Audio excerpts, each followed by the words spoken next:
ಧ್ವಜಾರೋಹಣಕ್ಕೆ ವಿನಾಯಿತಿ ಕೇಳಿದ್ದ ಸಚಿವ ಜಮೀರ್ ವಿರುದ್ಧ ಬಿಜೆಪಿಯವರು ಆಕ್ರೋಶವನ್ನ ವ್ಯಕ್ತಪಡಿಸಿದ್ದಾರೆ. ಸಚಿವರ ದೇಶ ಪ್ರೇಮ ಪ್ರಶ್ನಿಸಿ ಅಶೋಕ್ ಪೋಸ್ಟ್ ಅನ್ನ ಹಾಕಿದ್ದಾರೆ. ಜಮೀರ್ ಅವರು ನಿನ್ನೆ ಪತ್ರವನ್ನ ಬರೆದಿದ್ರು, ನನಗೆ ಯಾವುದೇ ಜಿಲ್ಲೆಯ ಉಸ್ತುವಾರಿ ಬೇಡ, ಧ್ವಜಾರೋಹಣದಕ್ಕೂ ಕೂಡ ವಿನಾಯಿತಿ ಕೊಟ್ಬಿಡಿ ಅಂತ. ಜಮೀರ್ ಅಹಮದ್ ದೇಶದ್ರೋಹಿ ಅಂತ ಕಿಡಿಕಾರಿದ್ದಾರೆ.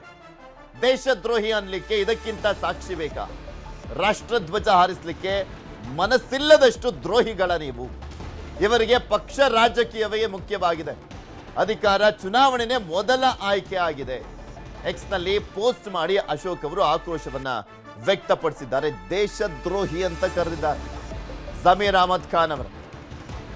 ಯಾವ ಅಸಮಾಧಾನನೂ ಏನೋ ಗೊತ್ತಿಲ್ಲ. ಜಮೀರ್ ಅಹಮದ್ ಖಾನ್ ಅವರು ಜಿಲ್ಲಾ ಉಸ್ತುವಾರಿನೇ ಬೇಡ, ನಾನು ಧ್ವಜಾರೋಹಣಕ್ಕೂ ಹೋಗಲ್ಲ, ಅದಕ್ಕೂ ಕೂಡ ವಿನಾಯಿತಿ ಕೊಡಿ ಅಂತೆಲ್ಲ. ಧ್ವಜಾರೋಹಣಕ್ಕೆ ಹೋಗಿ ಜಿಲ್ಲಾ ಉಸ್ತುವಾರಿಗೆ ಬೇಕಿದ್ರೆ ಆಮೇಲೆ ಬೇಡ ಅಂತ ಹೇಳಿದ್ರೆ ಆಗಿರೋದು. ಧ್ವಜಾರೋಹಣಕ್ಕೂ ಹೋಗಲ್ಲ ಅಂತೆಲ್ಲ ಹೇಳಿದ್ದು ವಿರೋಧ ಪಕ್ಷಗಳ ಆಕ್ರೋಶಕ್ಕೆ ಕಾರಣವಾಗಿದೆ. ದೇಶದ್ರೋಹಿ ಅಂತಾನೆ ಕರೆದಿದ್ದಾರೆ. ಆರ್ ಅಶೋಕ್ ಅವರ ಸಾಮಾಜಿಕ ಜಾಲತಾಣದಲ್ಲಿ ಹಾಕಿರುವಂತ ಟ್ವೀಟ್ ಅದು. ಸಚಿವ ಜಮೀರ್ ಅಹಮದ್ ಖಾನ್ ಅವರ ವಿಚಾರದಲ್ಲಿ ಅವರ ಹೆಸರನ್ನ ಉಲ್ಲೇಖಿಸಿ ಆಕ್ರೋಶವನ್ನ ವ್ಯಕ್ತಪಡಿಸಿದ್ದಾರೆ. ಸಚಿವರ ದೇಶ ಪ್ರೇಮವನ್ನ ಪ್ರಶ್ನಿಸಿರುವಂತದ್ದು ಬಿಜೆಪಿ. ಜಮೀರ್ ಅಹಮದ್ ಖಾನ್ ಅವರು ನಿನ್ನೆಯಷ್ಟೇ ಮನವಿಯನ್ನ ಮಾಡಿಕೊಂಡಿದ್ರು ಸರ್ಕಾರಕ್ಕೆ.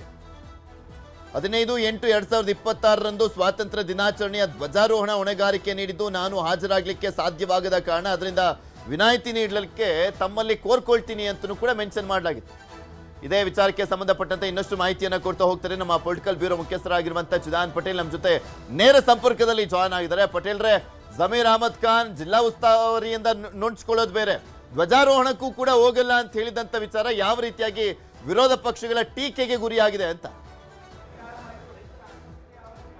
ಪೃಥ್ವಿರಾಜ್ ಆರ್ನಳ್ಳಿ ವಸತಿ ಸಚಿವ ಜಮೀರ್ ಅಹಮದ್ ರವರ ಪತ್ರ ಇದೀಗ ಅತಿದೊಡ್ಡ ರಾಜಕೀಯ ಚರ್ಚೆಗೆ ಗ್ರಾಸವಾಗಿರ್ತಕ್ಕಂಥದ್ದು. ಒಬ್ಬ ಸಚಿವರಾದಂಥವರು ಸ್ವಾತಂತ್ರ್ಯ ದಿನಾಚರಣೆ ಧ್ವಜಾರೋಹಣ ಕೂಡ ನಾನು ಲಭ್ಯ ಇಲ್ಲ, ನಾನು ಅಲಭ್ಯವಾಗಿರ್ತೀನಿ ಅಂತೇಳಿ ಪತ್ರವನ್ನು ಬರೆದಿರ್ತಕ್ಕಂಥದ್ದು. ಮತ್ತು ವಿಜಯನಗರ ಜಿಲ್ಲೆ ಉಸ್ತುವಾರಿ ಕೊಟ್ಟಂಥ ಸಂದರ್ಭದಲ್ಲಿ ಎಲ್ಲೊಂದು ಕಡೆ ವಿಜಯನಗರ ಜಿಲ್ಲೆಯ ಉಸ್ತುವಾರಿಯಿಂದ ಬಿಡುಗಡೆ ಮಾಡಿ ಅಂತೇಳಿ ಮುಖ್ಯಮಂತ್ರಿಗಳ ಪತ್ರ ಬರೆಯೋದ್ರ ಜೊತೆಗೆ ಧ್ವಜಾರೋಹಣ ದಿವಸ ಕೂಡ ನಾನು ಧ್ವಜಾರೋಹಣ ಮಾಡಲಿಕ್ಕೆ ಕೂಡ ಲಭ್ಯವಿಲ್ಲ, ನಾನು ಬಿಸಿ ಇರ್ತೀನಿ ಅನ್ನೋ ರೀತಿಯಲ್ಲಿ ದಾಟಿಯಲ್ಲಿ ಪತ್ರವನ್ನು ಬರೆದಿರ್ತಕ್ಕಂಥದ್ದು. ಈಗಾಗಲೇ ಮುಖ್ಯಮಂತ್ರಿ ಡಿ ಕೆ ಶಿವಕುಮಾರ್ ಅವರು ಅವ್ರನ್ನ ವಿಜಯನಗರ ಜಿಲ್ಲಾ ಉಸ್ತುವಾರಿ ಸಚಿವ ಸ್ಥಾನದಿಂದ ಬಿಡುಗಡೆಗೊಳಿಸಿರ್ತಕ್ಕಂಥದ್ದು. ಆದರೆ ಸಚಿವ ಜಮೀರ್ ಅಹಮದ್ ರವರ ಈ ನಡೆ ಸಾರ್ವಜನಿಕ ವಲಯದಲ್ಲೂ ಕೂಡ ಚರ್ಚೆಗೆ ಗ್ರಾಸವಾಗಿರ್ತಕ್ಕಂಥದ್ದು ಮತ್ತು ರಾಜಕೀಯವಾಗಿ ಕೂಡ ಇದು ಭಾರತೀಯ ಜನತಾ ಪಕ್ಷಕ್ಕೆ ಅತಿದೊಡ್ಡ ಆಹಾರವಾಗಿರ್ತಕ್ಕಂಥದ್ದು. ಎಲ್ಲೊಂದು ಕಡೆ ಸಚಿವರಾದಂಥವರು ದೇಶಪ್ರೇಮ ಮೆರೆಯಬೇಕು, ಧ್ವಜಾರೋಹಣ ಅಂತ ಪ್ರಮುಖವಾದ ಕಾರ್ಯಕ್ರಮಕ್ಕೆ ತಾನು ಗೈರಾಗ್ತೀನಿ, ನನಗೆ ಬರಲಿಕ್ಕೆ ಸಾಧ್ಯ ಇಲ್ಲ ಅಂತ ಪತ್ರವನ್ನು ಬರೀತಾರೆ ಅಂತ ಹೇಳಿದ್ರೆ ಅವರು ದೇಶದ ಪರವಾಗಿ ಅವರಲ್ಲಿರ್ತಕ್ಕಂಥ ನಿಲುವು ಎಂಥದ್ದು ಅಂತೇಳಿ ಪ್ರಶ್ನೆಯನ್ನು ಮಾಡಿರ್ತಕ್ಕಂಥದ್ದು. ವಿಪಕ್ಷ ನಾಯಕ ಆರ್ ಅಶೋಕ್ ರವರು ದೇಶದ್ರೋಹಿಗೆ ಜಮೀರ್ ಅಹಮದ್ ರವರನ್ನ ದೇಶದ್ರೋಹಿಗೆ ಹೋಲಿಸಿರ್ತಕ್ಕಂಥದ್ದು. ಅಲ್ಲದೆ ಎಲ್ಲೊಂದು ಕಡೆ ದೇಶದ ಪವಿತ್ರವಾದ ಕೆಲಸವನ್ನು ನನ್ನಿಂದ ಮಾಡಲಿಕ್ಕೆ ಆಗಲ್ಲ ಅಂತ ಹೇಳಿದ್ರೆ ಅವರು ಸಚಿವರಲ್ಲ, ಅವರು ದೇಶದ ಹಿತಾಸಕ್ತಿಯ ವಿರುದ್ಧ ಇದ್ದಾರೆ ಅಂತೇಳಿ ಗಂಭೀರ ಆರೋಪವನ್ನು ಮಾಡಿರ್ತಕ್ಕಂಥದ್ದು ಮತ್ತು ಅವರ ಮೇಲೆ ಕ್ರಮಕ್ಕೂ ಕೂಡ ಆಗ್ರಹ ಮಾಡಿರ್ತಕ್ಕಂಥದ್ದು ಮತ್ತು ಅವರು ಸಚಿವರಾಗಿ ಇರಲಿಕ್ಕೂ ಕೂಡ ನೈತಿಕ ಹಕ್ಕಿಲ್ಲ ಮತ್ತು ರಾಜೀನಾಮೆ ಕೊಡಬೇಕಂತೇಳಿ ಆಗ್ರಹವನ್ನು ಮಾಡಿರ್ತಕ್ಕಂಥದ್ದು. ಜಮೀರ್ ಅಹಮದ್ ರವರು ಎಲ್ಲ ಒಂದು ಕಡೆ ಇನ್ನು ನಾಳೆ ಒಂದು ದಿನ ಮಾತ್ರ ಬಾಕಿ ಇರ್ತಕ್ಕಂಥ ಇಂಥ ಒಂದು ದಿನದಲ್ಲಿ ಅವರಿಗೆ ಅಂಥ ಅಗತ್ಯವಾಗಿರ್ತಕ್ಕಂಥ ಕೆಲಸ ಎಂಥದ್ದು ಮತ್ತು ಅಂಥ ತುರ್ತು ಕೆಲಸ ಎಂಥದ್ದು ಮತ್ತು ಅಂಥ ಪಕ್ಷ ಸಂಘಟನೆಯ ಅತಿ ದೊಡ್ಡ ಕೆಲಸ ಎಂಥದ್ದು ಅಂತೇಳಿ ಪ್ರಶ್ನೆಯನ್ನು ಮಾಡಿರ್ತಕ್ಕಂಥದ್ದು. ಧ್ವಜಾರೋಹಣ ದಿವಸ ಒಬ್ಬ ಸಚಿವರಾದಂಥವರು ಉಸ್ತುವಾರಿ ಕೊಟ್ಟಂಥ ಜಿಲ್ಲೆಯ ಧ್ವಜಾರೋಹಣ ಮಾಡಲಿಕ್ಕೆ ನಿರಾಕರಣೆ ಮಾಡಿರ್ತಕ್ಕಂಥದ್ದು ಕೂಡ ಇದು ಎಲ್ಲೊಂದು ಕಡೆ ಸಂವಿಧಾನಕ್ಕೆ ಅಪಚಾರ ಮತ್ತು ಎಲ್ಲೊಂದು ಕಡೆ ಸಚಿವರಾಗಿ ಅವರು ಅಧಿಕಾರದಲ್ಲಿ ಇರಲಿಕ್ಕೂ ಮುಂದುವರಲಿಕ್ಕೂ ಕೂಡ ಇದು ಸಾಧ್ಯ ಇಲ್ಲ. ಹಾಗಾಗಿ ಅವರು ರಾಜೀನಾಮೆ ಕೊಡಬೇಕಂತೇಳಿ ವಿಪಕ್ಷ ನಾಯಕ ಆರ್ ಅಶೋಕ್ ಅಲ್ಲದೆ ಅನೇಕ ನಾಯಕರುಗಳು ಆಗ್ರಹವನ್ನು ಮಾಡಿರ್ತಕ್ಕಂಥದ್ದು. ಇಲ್ಲೊಂದು ಕಡೆ ಜಮೀರ್ ಅಹಮದ್ ರವರ ಈ ನಡೆ ಸಾರ್ವಜನಿಕ ವಲಯದಲ್ಲೂ ಕೂಡ ಚರ್ಚೆಗೆ ಗ್ರಾಸ ಆಗಿರ್ತಕ್ಕಂಥದ್ದು, ಸರ್ಕಾರಕ್ಕೆ ಕೂಡ ಮುಜುಗರವನ್ನು ತಂದಿರುವಂತದ್ದು. ಪೃಥ್ವಿ, ಅಲ್ಲ, ಈಗ ಜಮೀರ್ ಅಹಮದ್ ಖಾನ್ ಅವರು ಈ ರೀತಿಯಾಗಿ ನಿರ್ಧಾರ ಕೈಗೊಳ್ಳಿಕ್ಕೆ ಏನ್ ಕಾರಣ ಪಟೇಲ್ರೆ? ಯಾಕೆಂದ್ರೆ ಒಂದಿನ ಧ್ವಜಾರೋಹಣ ಮಾಡ್ಬಿಟ್ರೆ ಏನ್ ಪಕ್ಷ ಸಂಘಟನೆ ಬಿದ್ದೋಗ್ಬಿಡಲ್ಲ. ಇವ್ರು ಯಾವ ರೀತಿಯ ಪಕ್ಷ ಸಂಘಟನೆ ಮಾಡಿದ್ದಾರೆ ಅನ್ನುವಂಥದ್ದು ದಾವಣಗೆರೆ ದಕ್ಷಿಣದ ಎಲೆಕ್ಷನ್ ಸಂದರ್ಭದಲ್ಲಿ ಎಲ್ರಿಗೂ ಗೊತ್ತಿರುವಂತ ವಿಚಾರ. ಅದಕ್ಕೆ ಉಪಚುನಾವಣೆ ಕಾರಣ ಎಲ್ಲ ಕೊಟ್ಟಿದ್ದಾರೆ. ಏನು ಯಾವ ಕಾರಣಕ್ಕೋಸ್ಕರ ಇಷ್ಟೊಂದು ಮುನಿಸಂತೆ? ಪೃಥ್ವಿ, ಈ ಹಿಂದೆ ಸಿದ್ದರಾಮಯ್ಯ ಸರ್ಕಾರದಲ್ಲಿ 3 ವರ್ಷ ವಿಜಯನಗರ ಜಿಲ್ಲೆಯ ಜಿಲ್ಲಾ ಉಸ್ತುವಾರಿ ಸಚಿವರಾಗಿ ಜಮೀರ್ ಅಹಮದ್ ಅವರು ಕೆಲಸವನ್ನು ಮಾಡಿದ್ರು. ಕೆಲಸವನ್ನ ಅಚ್ಚುಕಟ್ಟಾಗಿ ಮಾಡಿದ್ರು, ಜೊತೆಗೆ ವೈಯಕ್ತಿಕವಾಗಿ ಕೂಡ ಜನರಿಗೆ ಸಹಾಯವನ್ನು ಮಾಡ್ತಿದ್ರು. ಆದರೆ ವಿಜಯನಗರ ಅಂತ ಜಿಲ್ಲೆ ಅದು ಹುಲ್ಲುಗಾವಲಿನ ಜಿಲ್ಲೆ ಅಲ್ಲ ಮತ್ತು ವಿಜಯನಗರ ಜಿಲ್ಲೆ ಅಂತದ್ದು ಎಲ್ಲೊಂದು ಕಡೆ ಸಚಿವರಿಗೆ ಯಾವುದೇ ರೀತಿ ವರ್ಕೌಟ್ ಆಗಲ್ಲ.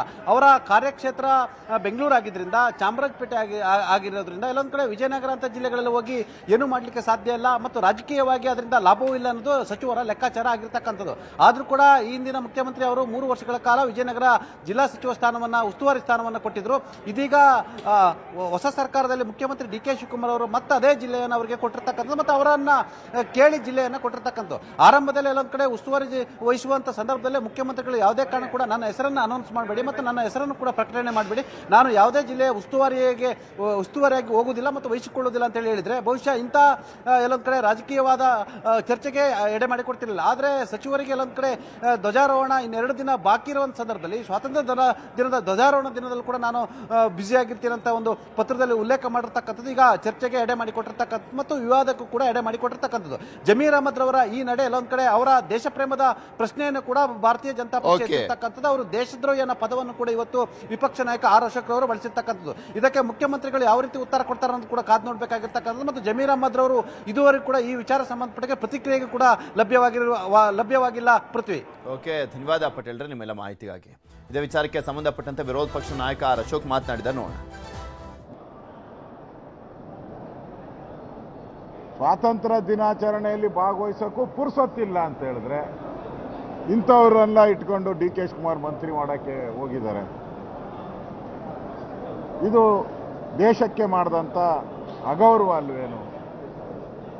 ಸಂವಿಧಾನದ ಅಡಿಯಲ್ಲಿ ನಾವೆಲ್ಲ ಪ್ರಮಾಣ ವಚನ ಸ್ವೀಕಾರ ಮಾಡ್ತೀವಿ. ಆ ಸಂವಿಧಾನದ ಅಡಿಯಲ್ಲಿ ನಾವು ಸಂವಿಧಾನಕ್ಕೆ ಗೌರವ ಕೊಡ್ತೀರಿ. ಇದು ಅಗೌರವ ಅಲ್ವೇನು? ಇಂಥ ಸಚಿವರನ್ನ ನೀವು ಡಿ ಕೆ ಶಿವಕುಮಾರ್ ಅವರು ಇಂಥ ಸಚಿವರನ್ನ ಇಟ್ಕೊಂಡು ರಾಜ್ಯಭಾರ ಮಾಡಕ್ಕೆ ಹೋದರೆ ಇದರಿಂದ ರಾಜ್ಯಕ್ಕೆ ಏನು ಒಳಿತಾ ಆಗ್ತದೆ?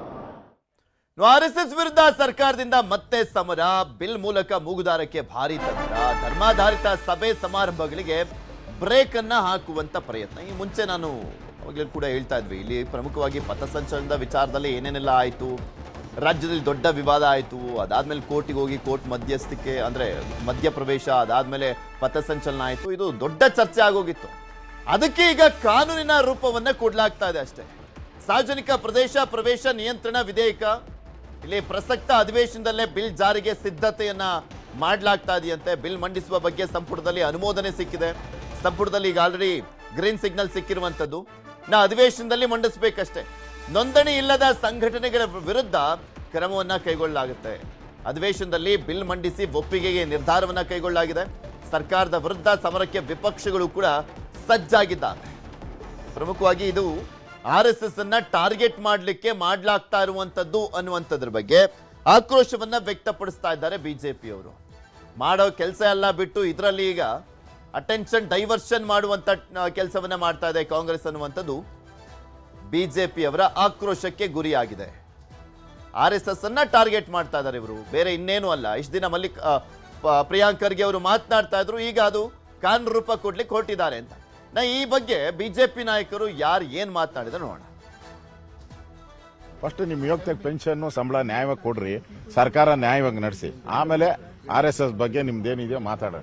ಪರ್ಸನಲ್ ಆಗಿ ತಗೊಂಡವರೆಲ್ಲ ಮೂಲೆ ಗುಂಪಾಗೋಗ್ಬಿಟ್ಟವ್ರೆ. RSS ಯಾರ್ಯಾರು ವಿರೋಧ ಮಾಡಿದ್ರ ಅಂತ ಇಂದಿರಾ ಗಾಂಧಿನೇ ಬೋರ್ಡ್ಗಿಲ್ದಂಗೆ ಹೊರಟೋದ್ರು, ನೆಹರುನೇ ಬೋರ್ಡ್ಗಿಲ್ದಂಗೆ ಹೊರಟೋದ್ರು, ರಾಜೀವ್ ಗಾಂಧಿನೇ ಬೋರ್ಡ್ಗಿಲ್ದಂಗೆ ಹೊರಟೋದ್ರು. ಇವ್ರು ಯಾರು ಲೆಕ್ಕ? ಅವ್ರು ಕಂಪೇರ್ ಮಾಡಿದ್ರೆ ಇವ್ರು ಬೋರ್ಡ್ಗೆ ಇಲ್ಲ. ಅದರಿಂದ ಈ 1.5 ವರ್ಷ ಕುಣಿತಾ ಇದ್ದಾರೆ, ಕುಣಿಲಿ, ನಾವು ನೋಡ್ತಾ ಇದ್ದೀರಿ ಕುಣಿಯೋ ಆಟನೆಲ್ಲ ನೋಡಿ. ನೇರವಾಗಿ RSS ಹೆಸರನ್ನ ಅದರಲ್ಲಿ ಉಲ್ಲೇಖ ಮಾಡಿಲ್ಲ. ನಾನು ತಮ್ಮ ಮುಖೇನ ರಾಜ್ಯದ ಮುಖ್ಯಮಂತ್ರಿಗಳಿಗೆ ಹಾಗೂ ಗೃಹ ಸಚಿವರಾಗಿರ್ತಕ್ಕಂಥ ಪ್ರಿಯಾಂಕ ಖರ್ಗೆ ಅವರಿಗೆ ಸವಾಲು ಹಾಕೋದಕ್ಕೆ ಇಚ್ಛಪಡ್ತೇನೆ. ಮಾನ್ಯ ಮುಖ್ಯಮಂತ್ರಿಗಳೇ, ಸದನದಲ್ಲಿ ಬಂದು ನಮಸ್ತೆ ಸದಾ ವತ್ಸಲೆ ಅಂತ ಏನು ಹೇಳಿದ್ರಲ್ಲ, ಇವತ್ತು ನಿಮ್ಮ ಬಣ್ಣ ಇವತ್ತು ಕಳಚಿ ಬಿದ್ದಿದೆ, ಬಯಲಾಗಿದೆ ನಿಮ್ಮ ಮುಖವಾಡ. ನಿಮಗೆ ತಾಕತ್ತಿದ್ರೆ RSS ಅನ್ನ ಬ್ಯಾನ್ ಮಾಡ್ತಕ್ಕಂಥ ಪ್ರಯತ್ನ ಮಾಡಿ ನೋಡೋಣ. ಯಾತಕ್ಕೋಸ್ಕರ ಇವತ್ತು RSS ಬಗ್ಗೆ ಕೆಂಡ ಕಾರ್ತಾ ಇದ್ದೀರಿ ಏನಂತ? ಇವತ್ತು ದೇಶ ಬಿಲ್ ಮಂಡನೆ ಆಗ್ಲಿ, ನಾವು ಚರ್ಚೆಯಲ್ಲಿ ಭಾಗವಹಿಸ್ತೇವೆ, ಅದ್ರಿಗೆ ಏನ್ ಬರುತ್ತೆ ನೋಡ್ಕೊಂಡು ಮಾತಾಡ್ತೇವೆ. ಸರ್ಕಾರಕ್ಕೆ ತನ್ನ ಯೋಜನೆಗಳನ್ನ ಹೇಳ್ಕೊಳ್ಳಿಕ್ಕೆ ಏನೂ ಇಲ್ಲ, ಹಾಗಾಗಿ RSS ಜಪವನ್ನು ಅವ್ರು ಮಾಡ್ತಾನೆ ಇರ್ತಾರೆ. ತಾನು ಮಾಡಿದಂತ ಸಾಧನೆಗಳನ್ನ ಹೇಳಲಿಕ್ಕೆ ಏನೂ ಇಲ್ಲ ಅಂತಂದಾಗ ಈ ರೀತಿಯಾದಂತ RSS ಜಪವನ್ನು ಅವ್ರು ಇವತ್ತಲ್ಲ, ಬಹಳ ಆರಂಭದ ದಿನಗಳನ್ನು ಮಾಡ್ತಾ ಇದ್ದಾರೆ. ಮಾಡ್ಲಿ, ನಾವು ಅದನ್ನ ಎದುರಿಸ್ತೇವೆ. ಎಷ್ಟೋ ಮುಖಂಡರುಗಳು ಇಂಥ ವ್ಯರ್ಥ ಪ್ರಯತ್ನಗಳನ್ನು ಮಾಡಿ ಸೋತಿದ್ದಾರೆ. ಈ ಪ್ರಯತ್ನಗಳಲ್ಲಿ ಪ್ರಿಯಾಂಕ ಖರ್ಗೆ ಅವರದು ಒಂದು ವ್ಯರ್ಥ ಪ್ರಯತ್ನ. ಆದರೆ ಒಂದು ಬಿಲ್ ತರಲಿಕ್ಕೆ ಹೊರಟಿದ್ದಾರೆ. ಸಾರ್ವಜನಿಕ ಸ್ಥಳಗಳಲ್ಲಿ ಸರ್ಕಾರಿ ಆಸ್ತಿಗಳಲ್ಲಿ ಯಾರೂ ಕೂಡ ಕಾನೂನು ಮೀರಿ ಏನೂ ಮಾಡಬಾರ್ದು ಅಂತ. ಇದೇನು ಹೊಸದೇನಲ್ಲ, ಇದು ಹಳೆಯದನ್ನು ನೆನಪಿಸ್ಕೊಂಡಿದ್ದೀರಿ ಅಷ್ಟೇ. ಇದಕ್ಕಾಗಿ ಕಾನೂನು ತರುವಂಥದ್ದು ಏನೂ ಉಳಿದಿಲ್ಲ, ಅದು ಹಳೆಯದೇ ಇದೆ. ಕಾನೂನು ಬಾಹಿರ ಚಟುವಟಿಕೆಗಳನ್ನು ಯಾರೂ ಮಾಡುವಂಗಿಲ್ಲ, ಅದು RSS ಮಾಡುವಂಗಿಲ್ಲ, ಬೇರೆಯವರು ಮಾಡುವಂಗಿಲ್ಲ. ಇದರಲ್ಲಿ ಹೊಸದೇನಿದೆ? ಆಮೇಲೆ ಕಾನೂನು ಬಾಹಿರ ಚಟುವಟಿಕೆ RSS ಎಲ್ಲಿ ಮಾಡಿದೆ ಹೇಳಿ? ಬಿಜೆಪಿ ಆರೋಪಕ್ಕೆ ಪ್ರಿಯಾಂಕ್ ಖರ್ಗೆ ತಿರುಗೇಟನ್ನ ಕೊಟ್ಟಿದ್ದಾರೆ. ಬಿಜೆಪಿಯವರು ಬಿಲ್ ಸಂಪೂರ್ಣವಾಗಿ ಓದಿಲ್ಲ, ಓದಿದ ಮೇಲೆ ಆಕ್ಷೇಪಣೆ ಇದ್ರೆ ಚರ್ಚಿಸೋಣ, ಸಲಹೆಗಳಿದ್ದರೆ ಸ್ವೀಕರಿಸಿ ಬಿಲ್ನಲ್ಲಿ ಸೇರಿಸೋಣ, ಸರ್ಕಾರಿ ಜಾಗವನ್ನ ಅನುಮತಿ ಇಲ್ಲದೆ ಬಳಸುವಂತಿಲ್ಲ, ಎಲ್ಲರಿಗೂ ಒಂದೇ ನಿಯಮ ಅಂತ ಪ್ರಿಯಾಂಕ್ ಖರ್ಗೆ ಅವರು ಹೇಳಿದ್ದಾರೆ. ತಗೊಳ್ಳಿ ಅಂತ ವೈಸ್ ಬಿಜೆಪಿಗೆ ಆತಂಕ ಏನು? ಬಿಲ್ ನೋಡಿ ಸರಿಯಾಗಿ ಓದಿ ಅದರಲ್ಲಿ ಏನಾದರೂ ಸಲಹೆ ಕೊಡಬೇಕಂದ್ರೆ ತಗೊಳ್ಳಿ. ನಾವೇನು ಕಾನೂನಾತ್ಮಕವಾಗೇ ಮಾಡ್ತಾ ಇರೋದು. ಸುಪ್ರೀಂ ಕೋರ್ಟ್ ಆದೇಶ ಏನಿದೆ ಓದ್ಕೊಳ್ಳಿ, ಅವರು ಹೈಕೋರ್ಟ್ ಆದೇಶ ಏನಿದೆ ಓದ್ಕೊಳ್ಳಿ, ಅವರು ಓದಿ ನೋಡಿ ಅದರಲ್ಲಿ ಏನಾದರೂ ಲೋಪ ಇದ್ದರೆ ದಯವಿಟ್ಟು ಅದನ್ನು ಸದನದಲ್ಲಿ ಚರ್ಚೆ ಮಾಡಿ, ತಪ್ಪಿದ್ರೆ ತಿದ್ಕೊಳ್ಳೋಣ, ಅದಕ್ಕೇನಂತೆ. ಇದ್ರ ಬಗ್ಗೆ ಇನ್ನಷ್ಟು ಮಾಹಿತಿಯನ್ನ ಕೊಡ್ತಾ ಹೋಗ್ತಾರೆ ನಮ್ಮ ಪೊಲಿಟಿಕಲ್ ಬ್ಯೂರೋ ಮುಖ್ಯಸ್ಥರಾಗಿರುವಂತಹ ಚಿದಾನ್ ಪಟೇಲ್ ನೇರ ಸಂಪರ್ಕದಲ್ಲಿದ್ದಾರೆ. ಪಟೇಲ್ರೆ, ಇಲ್ಲಿ ಪ್ರಮುಖವಾಗಿ ಸಾರ್ವಜನಿಕ ಸ್ಥಳಗಳ ಮತ್ತೆ ಆವರಣಗಳನ್ನ ಬಳಸಿಕೊಳ್ಳುವಂತ ವಿಚಾರಕ್ಕೆ ಸಂಬಂಧಪಟ್ಟಂತೆ ನಿರ್ಬಂಧ ಹೇರ್ತಾ ಇರುವಂತ ವಿಚಾರ ಯಾವ ರೀತಿಯಾಗಿ ಬಿಜೆಪಿಯವರು ಆಕ್ರೋಶ ವ್ಯಕ್ತಪಡಿಸ್ತಾ ಇದ್ದಾರೆ, ಪರ್ಟಿಕ್ಯುಲರ್ಲಿ ಇದನ್ನ RSSನೇ ಟಾರ್ಗೆಟ್ ಮಾಡಿ ಈ ವಿಧೇಯಕವನ್ನ ತರ್ತಾ ಇದ್ದಾರೆ ಅಂತ. ಆಕ್ಚುಲಿ ಏನಿದೆ ಆ ವಿಧೇಯಕದಲ್ಲಿ? ಪೃಥ್ವಿ, ಕರ್ನಾಟಕ ರಾಜ್ಯ ಸಾರ್ವಜನಿಕ ಪ್ರದೇಶ ಪ್ರವೇಶ ಪ್ರತಿಬಂಧಕ ಕಾಯ್ದೆ 2026 ಈ ಮಸೂದೆಯನ್ನು ಮಂಡಿಸುವ ಸಂಬಂಧಪಟ್ಟಾಗೆ ನಿನ್ನೆ ಕ್ಯಾಬಿನೆಟ್ನಲ್ಲಿ ಅಂದರೆ ಸಚಿವ ಸಂಪುಟ ಸಭೆಯಲ್ಲಿ ಸುಮಾರು ಅರ್ಧ ಗಂಟೆಗೂ ಹೆಚ್ಚು ಸಮಯ ಚರ್ಚೆ ನಡೀತು. ಆ ಚರ್ಚೆಯ ಸಂದರ್ಭದಲ್ಲಿ ಅಂದರೆ ಈ ಬಿಲ್ಲಲ್ಲಿ ನೋಂದಾಯಿತ ಅಲ್ಲದ ಯಾವುದೇ ಸಂಘ ಸಂಸ್ಥೆಗಳು ಕೂಡ ಸಾರ್ವಜನಿಕ ಪ್ರದೇಶ ಅಂತ ಹೇಳಿದ್ರೆ ಅದು ಸಾರ್ವಜನಿಕ ಸ್ಥಳ ಇರತಕ್ಕಂಥದ್ದು, ಶಾಲಾ ಕಾಲೇಜು ಆವರಣಗಳಿರ್ತಕ್ಕಂಥದ್ದು ಅಥವಾ ಸರ್ಕಾರಕ್ಕೆ ಒಳಪಟ್ಟಿರ್ತಕ್ಕಂಥ ಆವರಣಗಳಿರ್ತಕ್ಕಂಥದ್ದು, ಇಲ್ಲಿ ಯಾರು ಕೂಡ ಯಾವುದೇ ಅವರ ಸಂಘದ ಚಟುವಟಿಕೆಗಳನ್ನು ಮತ್ತು ಕಾರ್ಯಚಟುವಟಿಕೆಗಳನ್ನು ಮಾಡದೆ ಎಲ್ಲ ನೋಂದಾಯಿತ ಸಂಘಟನೆಗಳಿಗೆ ಮಾತ್ರ ಸರ್ಕಾರಿ ಸಾರ್ವಜನಿಕ ಪ್ರದೇಶ ಮತ್ತು ಪ್ರದೇಶಗಳನ್ನು ಅವಕಾಶವನ್ನು ಕೊಡಬೇಕನ್ನೋದು ಈ ಕಾಯ್ದೆಯ ಉದ್ದೇಶ ಆಗಿರ್ತಕ್ಕಂಥದ್ದು. ಈ ಹಿಂದೆ ಕಳೆದ ವರ್ಷ ಚಿತ್ತಾಪುರದಲ್ಲಿ RSS ಪಥಸಂಚಲನವನ್ನು ನಡೆಸಲಿಕ್ಕೆ ಅನುಮತಿ ಕೇಳಿದ ಸಂದರ್ಭದಲ್ಲಿ ತಮ್ಮ ಸಂಘ ನೋಂದಾಯಿತ ಅಲ್ಲ, ಹಾಗಾಗಿ ನೋಂದಾಯಿತ ಅಲ್ಲದ ಸಂಘಕ್ಕೆ ನಾವು ಅನುಮತಿಯನ್ನು ಕೊಡಲ್ಲ ಅಂತೇಳಿ ಅಲ್ಲಿನ ಜಿಲ್ಲಾಡಳಿತ ನಿರಾಕರಣೆಯನ್ನು ಮಾಡಿತು. ನಂತರ ಧಾರವಾಡ ಹೈಕೋರ್ಟ್ ಪೀಠದ ಮೆಟ್ಟಿಲಿರಿದಂಥ ಏನು ಸಂಘ ಪರಿವಾರ ಕೊನೆಗೆ ಹೈಕೋರ್ಟ್ ಅವರಿಗೆ ಪಥಸಂಚಲನಕ್ಕೆ ಅವಕಾಶವನ್ನು ಕೊಡ್ತು. ಸಾಮಾನ್ಯವಾಗಿ ಈಗಾಗಲೇ BNS ಆಕ್ಟ್ನಲ್ಲೂ ಕೂಡ ಇರ್ತಕ್ಕಂಥದ್ದು. ಆ BNS ಆಕ್ಟ್ನಲ್ಲಿ ಯಾವುದೇ ಸಂಘ ಸಂಸ್ಥೆಗಳು ಕಾನೂನು ಬಾಹಿರ ಚಟುವಟಿಕೆಯನ್ನು ಸಾರ್ವಜನಿಕ ಪ್ರದೇಶಗಳಲ್ಲಿ ಮತ್ತು ಶಾಲಾ ಕಾಲೇಜು ಕಚೇರಿಗಳ ಆವರಣಗಳಲ್ಲಿ ನಡೆಸಬಾರ್ದು ಅಂತೇಳಿ ಈಗಾಗಲೇ BNS ಆಕ್ಟ್ ಅಲ್ಲಿ ಇರ್ತಕ್ಕಂಥದ್ದು. ಆದರೆ ಇದನ್ನ ಒಂದು ಸಮಗ್ರ ನೀತಿಯನ್ನ ರೂಪಿಸಲಿಕ್ಕೆ ಸರ್ಕಾರ ಮುಂದಾಗಿರ್ತಕ್ಕಂಥದ್ದು. ಇದರ ಹಿಂದೆ ಎಲ್ಲ ಒಂದ್ ಕಡೆ RSSಗೂ ಕೂಡ ಎಲ್ಲ ಒಂದ್ ಕಡೆ ಕಡಿವಾಣ ಹಾಕುವ ಉದ್ದೇಶ ಇರತಕ್ಕಂಥದ್ದು ಇಲ್ಲಿ ಪರೋಕ್ಷವಾಗಿ ಗೊತ್ತಾಗ್ತಿರ್ತಕ್ಕಂಥದ್ದು. ಯಾಕಂತ ಹೇಳಿದ್ರೆ RSS ಈಗಾಗಲೇ ಏನೋ ನೋಂದಾಯಿತ ಸಂಘಟನೆ ಅಲ್ಲ ಅನ್ನೋದು ಕಾಂಗ್ರೆಸ್ನ ಆರೋಪ ಆಗಿರ್ತಕ್ಕಂಥದ್ದು. ಅದನ್ನ ಸ್ವತಃ RSS ಕೂಡ ಒಪ್ಪಿಕೊಂಡಿರ್ತಕ್ಕಂಥದ್ದು. ಕಳೆದ 100 ವರ್ಷಗಳಿಂದಲೂ ಕೂಡ RSS ಈ ದೇಶದಲ್ಲಿ ಸಕ್ರಿಯವಾಗಿ ತನ್ನದೇ ಆದ ಕಾರ್ಯಚಟುವಟಿಕೆಯನ್ನು ಮಾಡ್ತಿರ್ತಕ್ಕಂಥದ್ದು, ಹಲವಾರು ಸಮಾಜ ಸೇವೆಗಳನ್ನು ಕೂಡ ಮಾಡ್ತಿರ್ತಕ್ಕಂಥದ್ದು. ಇಂಥ ಸಂದರ್ಭದಲ್ಲಿ ಎಲ್ಲೊಂದು ಕಡೆ RSSಗೆ ಇದುವರೆಗೂ ಕೂಡ ಇಂದಿರಾ ಗಾಂಧಿಯಿಂದ ಹಿಡಿದು ಈ ಹಿಂದಿನ UPA ಸರ್ಕಾರದವರು ಕೂಡ RSSನ ಕಾರ್ಯಚಟುವಟಿಕೆಗಳ ಬಗ್ಗೆ ಯಾರು ಕೂಡ ಪ್ರಶ್ನೆಯನ್ನು ಮಾಡಿರಲಿಲ್ಲ ಮತ್ತು ಚಕಾರವನ್ನು ಕೂಡ ಎತ್ತಿರಲಿಲ್ಲ. ಹಾಗಾಗಿ ಎಲ್ಲೊಂದು ಕಡೆ RSS ಕೂಡ ಹೇಳ್ತಿರ್ತಕ್ಕಂಥ ನಮ್ಮದು ದೇಶಪ್ರೇಮ ಸಂಘಟನೆ, ದೇಶವನ್ನು ಒಗ್ಗೂಡಿಸುವ ಸಂಘಟನೆ, ಹಿಂದೂ ಪರ ಆಲೋಚನೆಗಳಿರ್ತಕ್ಕಂಥ ಸಂಘಟನೆ ಅಂತ ಹೇಳ್ತಿರ್ತಕ್ಕಂಥ ಈಗಾಗಲೇ RSS ಕೂಡ 100 ವರ್ಷ ಪೂರೈಸಿರ್ತಕ್ಕಂಥದ್ದು. ಇಂಥ ಸಂದರ್ಭದಲ್ಲಿ ಕರ್ನಾಟಕದ ಈ ಸಿದ್ದರಾಮಯ್ಯ ಸರ್ಕಾರದ ಸಂದರ್ಭದಲ್ಲಿ ಮಂತ್ರಿಯಾಗಿದ್ದಂಥ ಪ್ರಿಯಾಂಕ್ ಖರ್ಗೆ ಅವರು ಇದೀಗ DK ಶಿವಕುಮಾರ್ ಸರ್ಕಾರದಲ್ಲೂ ಕೂಡ ಇದೀಗ ಗೃಹ ಸಚಿವರಾಗಿರ್ತಕ್ಕಂಥದ್ದು. ಇವರು RSSಗೆ ಒಂದಷ್ಟು ಮೂಲ ಪ್ರಶ್ನೆಗಳನ್ನ ಎತ್ತಿದ್ರು. RSS ನೋಂದಾಯಿತ ಸಂಘಟನೆಯ ಅಥವಾ ನೋಂದಾಯಿತ ಸಂಘಟನೆ ಆದ್ರೆ ನೋಂದಾಯಿಸಿಕೊಂಡಿರ್ತಕ್ಕಂಥ ದಾಖಲೆ ಕೊಡಿ ಅಂತ ಹೇಳಿ ಪ್ರಶ್ನೆಯನ್ನ ಮಾಡಿತು. RSS ನಾವು ನೋಂದಾಯಿಸಿಲ್ಲ, ಆದ್ರೆ ನಾವು ನಮ್ಮದು ದೇಶ ಪ್ರೇಮ ಸಂಘಟನೆ ಅಂತ ಹೇಳಿರ್ತಕ್ಕಂಥದ್ದು ಸ್ವತಃ RSSನ ಸರಸಂಘ ಚಾಲಕರಾಗಿರ್ತಕ್ಕಂಥ ಮೋಹನ್ ಭಾಗವತ್ ಕೂಡ ಇದನ್ನ ಸ್ಪಷ್ಟಪಡಿಸಿದ್ರು.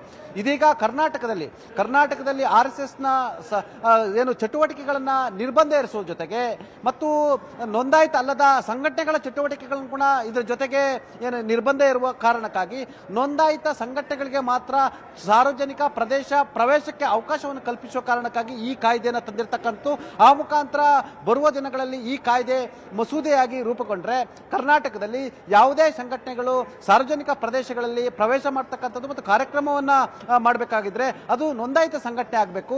ಹಾಗಾಗಿ ಎಲ್ಲೊಂದ್ ಕಡೆ RSS ಈಗಾಗಲೇ ಹೇಳಿರ್ತಕ್ಕಂಥ ನಮ್ದು ನೋಂದಾಯಿತ ಸಂಘಟನೆ ಇಲ್ಲ, ಆದ್ರೆ ನಮ್ಮದು ದೇಶಪ್ರೇಮ ಸಂಘಟನೆ ಅಂತ ಹೇಳಿರ್ತಕ್ಕಂಥ ಆ ಮುಖಾಂತರ RSS ನ ಕರ್ನಾಟಕದಲ್ಲಿನ ಎಲ್ಲ ಕಾರ್ಯಚಟುವಟಿಕೆಗಳಿಗೆ ಸಾರ್ವಜನಿಕ ಕಾರ್ಯಚಟುವಟಿಕೆಗಳಿಗೆ ಕಡಿವಾಣ ಹಾಕುವ ಉದ್ದೇಶದಿಂದಲೇ ಈ ಬಿಲ್ ಅನ್ನು ತಂದಿದ್ದಾರೆ ಅಂತ ಹೇಳಲಾಗ್ತಿರ್ತಕ್ಕಂಥದ್ದು. ಹಾಗಾಗಿ ಭಾರತೀಯ ಜನತಾ ಪಕ್ಷ ಕೂಡ ಇದೀಗ ಪ್ರಿಯಾಂಕ್ ಖರ್ಗೆ ಮತ್ತು ಸರ್ಕಾರದ ವಿರುದ್ಧ ತಿರುಗಿ ಬಿದ್ದಿರ್ತಕ್ಕಂಥದ್ದು. ಇದೇ ಅಧಿವೇಶನದಲ್ಲಿ ಈ ಬಿಲ್ ಅನ್ನ ಇಂಟ್ರೊಡ್ಯೂಸ್ ಮಾಡ್ತಿರ್ತಕ್ಕಂಥದ್ದು. ಆ ಮುಖಾಂತರ ಎಲ್ಲ ಕಡೆ ವಿಪಕ್ಷ ಮತ್ತು ಆಡಳಿತ ಪಕ್ಷದ ನಡುವೆ ಅತಿ ದೊಡ್ಡ ರಾಜಕೀಯ ಹೋರಾಟ ಮತ್ತು ರಾಜಕೀಯ ಚರ್ಚೆ ಮತ್ತು ರಾಜಕೀಯ ಮೇಲಾಟಕ್ಕೆ ಕೂಡ ಇದು ಕಾರಣವಾಗಬಹುದು.